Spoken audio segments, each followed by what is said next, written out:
Good evening, everyone. I'm Dr. Parinaaz Parhar from Oasis Fertility, Secunderabad, and today I'm going to be talking about egg freezing. You can also call it your fertility insurance. So, first things first, why are we talking about this particular topic? The reason being because of late I've been getting a lot of requests where people have been actually asking about what is it all about, what does it involve, what's the procedure, what's the cost, and for how long can you really freeze your eggs. So I thought, why not cover it up in a Facebook Live and try to make it as simple as possible for all you people out there.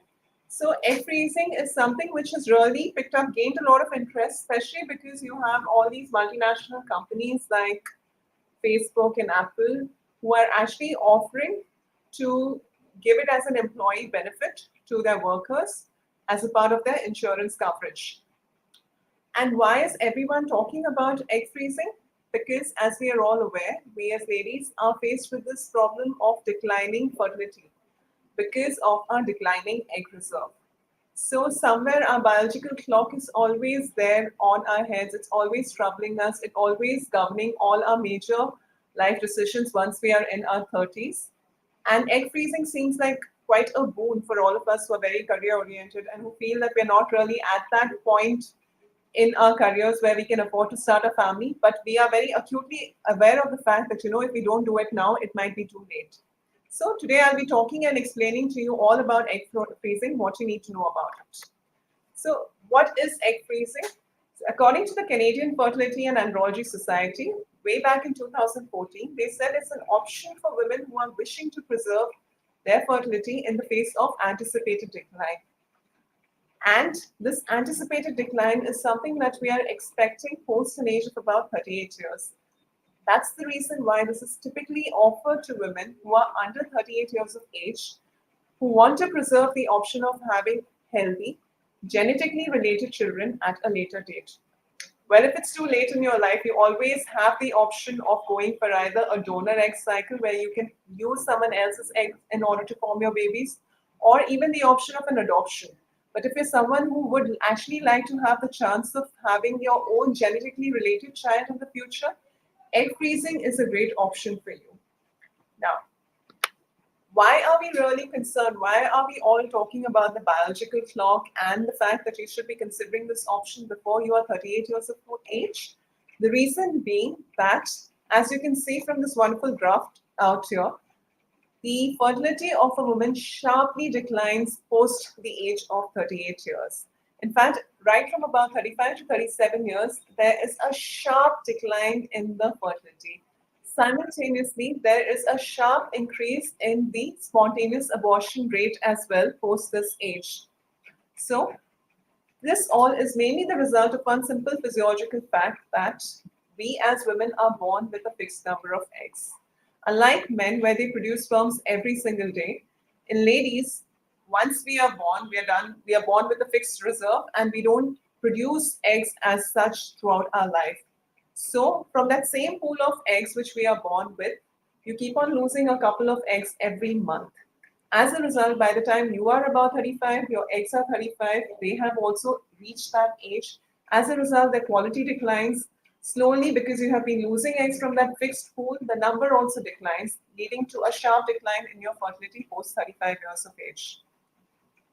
So, one of the chief benefits of going for the egg freezing option is that it gives you a possibility of becoming a genetic parent using your own frozen thawed eggs. This is another graph which is depicting the same fact that the risk of miscarriage because of the diminishing oocyte quality keeps on increasing post 35 years of age, and it is as high as about almost 75% once you reach about 45 years. Now, because of this fact, it is usually advisable if someone was to ask me what is the best age to try and cryopreserve your eggs, I would say it's in your early to mid 30s.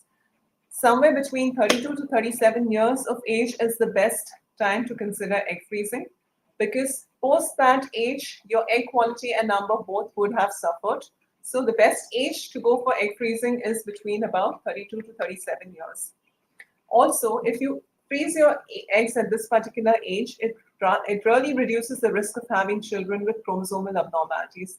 Again, we can see in this graph out here that Down syndrome is one of those syndromes which most of us would be aware of. It's a condition where the child is born with certain mental abnormalities and a whole lot of cardiac defects and mental abnormalities. So the children with these particular problems, they are seen to be born more to ladies of advanced age. So once you can see here again in this graph, post 35 years of age, the risk of having a child with Down syndrome sharply increases. So by preserving your fertility before this age, before you are about 35, you will reduce also your risk of having a child with chromosomal abnormalities. In addition, it also gives you the luxury of postponing your fertility, of postponing your parenthood to a time where you are more adjusted in life to actually start a family. Because most of us are career oriented, we might not feel we are ready for starting a family at a particular age. We might feel that we've not reached the financial status where we would be comfortable in starting a family. Or for many of us, it might be a condition where we've not found the right partner yet. But yes, we are aware that time is not on our side. Our fertility is declining. So it's an excellent option for those ladies where you can freeze your eggs today. And tomorrow, when you're in the right place and time where you have the right partner, you can thaw your eggs then, form the embryos using that person's sperms, and go ahead and get the embryos transferred to result in a pregnancy when you are ready. And those embryos which would be born would be formed using the eggs which you had frozen, say about 4 or 5 years earlier. So they would be as young as you were when you first had your egg freezing done. So that's the whole point of egg freezing. Now, what are the steps which are involved in doing this procedure? So if anyone comes to me like, doctor, I am interested in getting my oocytes frozen, what are the steps? How do you go about it? So the first and foremost thing is that we have realized what's the best age. The best age would be about 32 to 37 years of age. Suppose if you have already gone past that age, is egg freezing still for you? Yes, you can consider egg freezing, but yes, the results would not be that high. The success rate would be limited by your age. And the second thing is because your reserve would also go down with increasing age, you might need more than one round of stimulation to get as many eggs to result in success if your age is more than about 37. So coming to the steps, what are the steps of egg freezing? So firstly, we would like to evaluate the ovarian reserve of a patient who is interested in going for an oocyte freezing. This is usually done with the help of hormonal test, which is a day 2 or 3 basal follicle stimulating hormone and E2 test. So this is a blood test which is done on the second day of the period. It can be done at any time of the day. You don't necessarily need to be fasting. It gives you a rough estimate about what to expect as far as your ovarian reserve is concerned. A more reliable test would be an anti-Mullerian hormone test, which is again a blood test. Now, this particular test does not need to be done on any given day of the cycle. You can do it any day of the month. It is not really affected by your fasting state. So AMH is a fairly good test to try and determine what is your ovarian reserve. In a normal lady, the ovarian reserve that you're expecting is somewhere between about 1.5 to 2.5 nanogram per ml.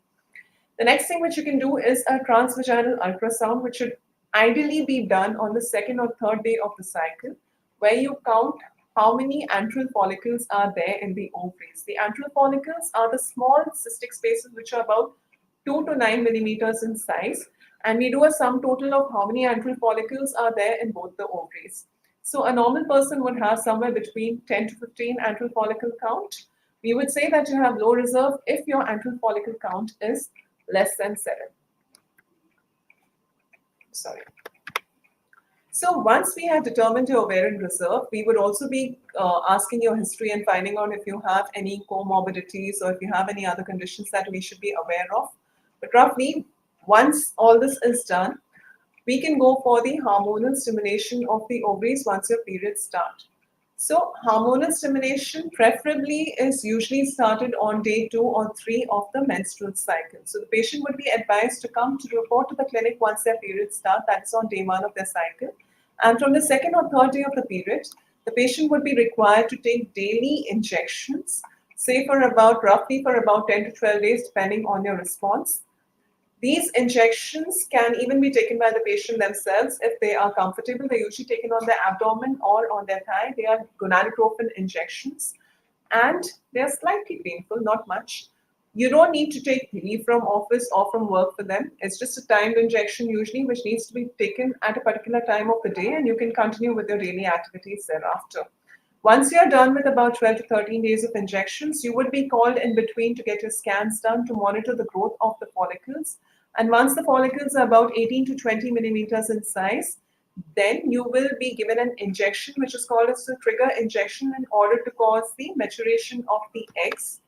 And then you will be subjected to something called as a transvaginal oocyte retrieval. This procedure is done roughly about 34 to 36 hours after your trigger shot. So the trigger injection is usually given at night so that your oocyte retrieval, in layman's term, your egg removal is done in the morning hours about 1.5 days after your trigger shot. Now this is done by a transvaginal route. That means through the vagina, the ultrasound probe is passed, which is fairly painless. You would be used to it because you would be having your ultrasound monitoring done by that route. And to this transvaginal probe, a needle is attached and you're given anesthesia, and under anesthesia, all these eggs are retrieved. Now, please understand that these are the eggs which have grown in a particular cycle. Just because I've done your oocyte retrieval doesn't mean that I've taken out all the eggs from your body. These eggs would have anyways got wasted that cycle. So instead of letting those eggs get wasted that cycle, we have let them grow and we have taken them out, and we will be freezing them. So we will be taking out whatever such cystic spaces that we see on scan. This follicular fluid is usually found to contain the eggs. This is what a mature egg looks like. So this is the egg and this is the polar body. Presence of polar body is usually the sign of maturity of the eggs. Now, how many eggs am I really looking for? Ideally, a patient should be motivated to try and freeze at least about 15 to 20 eggs. That should be a good number for most of the patients. So on an average, about 15 to 20 oocytes is what we are looking at. If it's not possible to get as many in one go, maybe a patient might require more than one cycle of stimulation to do this. Once we take out these eggs, then these eggs are frozen in the laboratory using a procedure called as vitrification, which is basically ultra-rapid cooling. The eggs are rapidly cooled from about 37 degrees Celsius to about minus 196 degrees Celsius using cryoprotectants and frozen in liquid nitrogen in the laboratory. Now, what happens because of this freezing is that these cells are arrested in their metabolism at a particular cell stage, and they can be kept at this stage for years together. So once you freeze your oocytes, you're free to use them, say about 5 years later, 10 years later, as long as you are continuing the cryo renewal. So these eggs are actually loaded onto these devices called cryotops and then frozen in the liquid nitrogen and stored there. You can freeze them for up to 5 to 10 years. Once you're done with the egg retrieval, the doctor would be giving you some instructions about the medicines and all, and you would get your periods in a couple of days, and then you can go about your daily routine. No need to take any leave or anything post egg retrieval per se. Maybe on that particular day, you can take a day off. Now, what is the survival rate of these oocytes that we have stored using vitrification? So when we take them out, we have frozen the oocytes, we would be thawing them later for utilization. So the survival rate of oocytes after vitrification and thawing is usually about 90 to 97%. So if I have some 100 eggs frozen, about as many as 97 oocytes will survive this freezing and thawing. Now this number has drastically improved over the years as the vitrification technique has improved. Earlier, we used to do a technique called a slow freezing, and it used to be very difficult to actually freeze eggs. So the survival of eggs was usually not that good. So a lot of societies were saying that egg freezing is an experimental procedure. It's not giving very good success rate. But ever since we have vitrification being practiced since almost a decade now, it's given excellent success rates, and you have a survival rate of as good as 90 to 97% for oocytes, which is almost as good as embryo survival rate post freezing and thawing. Now, if you combine these oocytes with sperms, the fertilization rate is 71 to 79%, which is almost as good as a fresh oocyte. And the clinical pregnancy per vitrified and thawed oocyte is about 4.5 to 12%. So that's the reason why we say that you should try and get about 15 to 20 oocytes is a good number for the for freezing. Now, this is another graph which is showing the oocyte survival rate. Now, we spoke about the procedure. What are the medical risks associated with it? Is it an absolutely safe procedure? Well, given the current scenario and the current advancement in ART, oocyte freezing is a fairly safe procedure. The risks of the risks are fairly negligible, but yes, there are some known risks associated with it. One of the most common ones is ovarian hyperstimulation syndrome. So you have different kinds of hyperstimulation. You have mild to moderate ovarian hyperstimulation syndrome, and quite a few patients might complain of fatigue, nausea, headache, abdominal pain, breast tenderness, irritability, mainly because of the hormonal changes associated with the procedure. About 0.1 to 2% of the patients might complain of severe hyperstimulation syndrome, where they might complain of condition resulting in blood clots, shortness of breath, abdominal pain, dehydration, and vomiting. Now, again, we have advanced to a condition where it is an OHSS free clinic where hyperstimulation, thankfully, has become a thing of the past because of the current gonadotropin protocols. It's fairly safe, and we hardly see any patients suffering from the severe ovarian hyperstimulation. So rest assured, it's a fairly safe procedure nowadays because of the antagonist protocol and PPOS protocol. We have the flexibility of using a trigger injection other than HCG, and so hyperstimulation is a thing of the past, more or less. Now, a lot of patients will have this query whether ovarian stimulation may increase the risk of cancers. So the risks of cancers associated with IVF are fairly limited and conflicting. There has been a lot of research in this regard, and IVF is found to be a more or less a very safe procedure, and there hasn't been anything which has conclusively told us that increases the risk of any sort of cancer in a female. But yes, there are associated risks of IVF pregnancy, like the risk of multiple pregnancy, pregnancy-related hypertension, premature delivery, operative delivery, and having an infant born with no birth weight. Mind you, these are not the risks of IVF as such. These are the risks of the patients who are undergoing IVF. So usually, as you can understand, a patient who is going for oocyte cryopreservation is someone who is more than 35 years of age. Such a lady would anyways be at a higher risk of having a pregnancy. The pregnancy would be a high-risk pregnancy. So as a result of that, at an advanced stage, you tend to be at a higher risk of having high blood pressure, premature delivery, and other things. So I would rephrase this to not risks of IVF. I would say the risks of the age group in which we are helping the patients out using IVF. Now, because when you're doing oocyte freezing, you are actually the only way to have a pregnancy is via IVF. So, and because you are freezing the eggs to get them transferred as embryos at a later age, it is necessary to understand the medical risks of pregnancy at an advanced age. So yes, though you have the option of getting your embryos transferred, say about 5-10 years down the line, it is important to understand that the risk of a pregnancy increases as the mother's age increases. So similarly, as your fertility is declining, the risk of pregnancy is also increasing. So there's an increased risk of gestational diabetes, hypertension, cesarean delivery, and preterm delivery of a baby with low birth weight as the mother's age increases.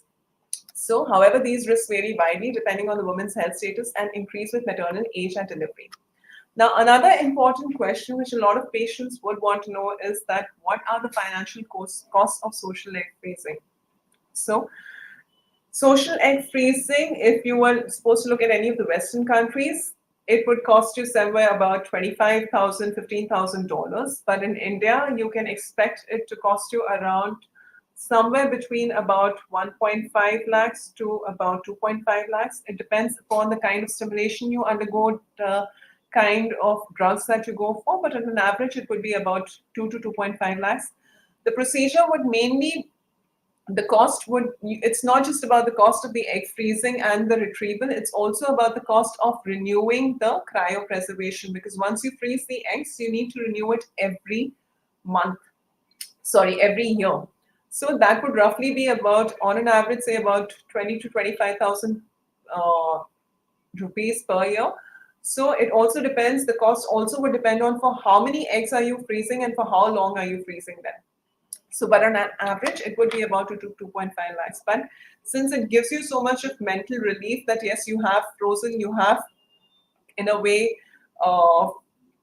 frozen your fertility for future use, it is quite a good option. I think its price is pretty well justified. Another question that a lot of patients would have is, should I freeze eggs or should I freeze embryos? I would say please freeze your embryos if you are in a stable relationship, if you have a partner, and if you're not ready for parenthood right now. So rather than freezing your eggs, it would be better to freeze your embryos because embryos are the end product. With eggs, you don't know really that how many eggs you would really need to get the right number of embryos, and you don't know what is the quality of embryos which would finally form. Plus, still freezing and thawing of embryos has better results as compared to eggs. So if you're in a stable relationship, then it would be better that you freeze embryos versus freezing eggs. Well, this is all about social egg freezing. If you have any more questions about this, please feel free to drop them in the chat box and we will get back to you with the answers. I hope the session helped you all. Thank you. We already discussed about the side effects of this oocyte freezing. It's mainly concerned with, the main thing is hyperstimulation, but with the current drug protocols, it's fairly safe. We hardly see any severe hyperstimulation cases. So I would say it's a fairly safe procedure. Does egg freezing affect the child? No, there is no long-term effect on the child because of the freezing procedure per se. No, it's not known to really affect the child adversely. The risk of having a child with any sort of abnormality with IVF as such is almost the same as a natural pregnancy.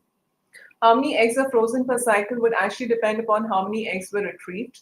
We would try to freeze as many as possible in one cycle. So the best number would be about 15 to 20. We'll try to get as many eggs out in one go. So the more the better. It all depends upon the ovarian reserve of the patient, how many eggs we see and how many we can stimulate in a particular cycle. Well, that's all for now, and thank you for your questions. Yep, thank you.